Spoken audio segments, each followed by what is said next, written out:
IMSE stands for In-Mold Structural Electronics.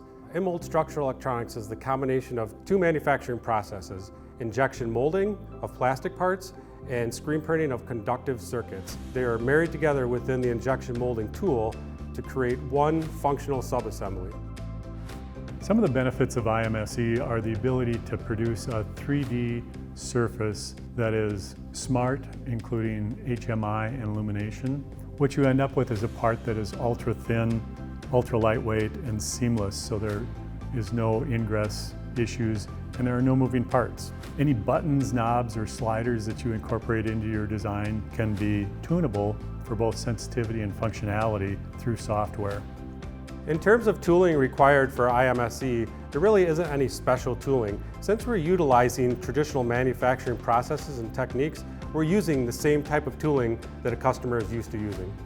DuraTech has made IMSE more than an idea.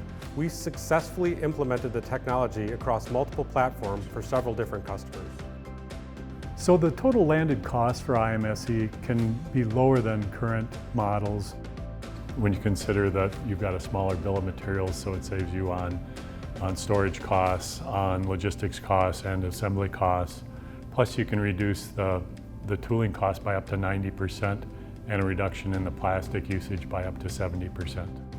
Well, DuraTech has a lot of confidence in the IMSE technology through all the extensive validation testing that we've done on components and processes both independently and with our partner TactoTech.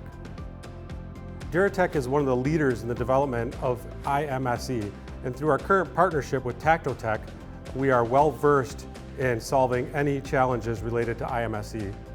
So if you're designing a new part or redesigning an existing part that uses HMI and illumination, it's really worth your while to talk to DuraTech about IMSE.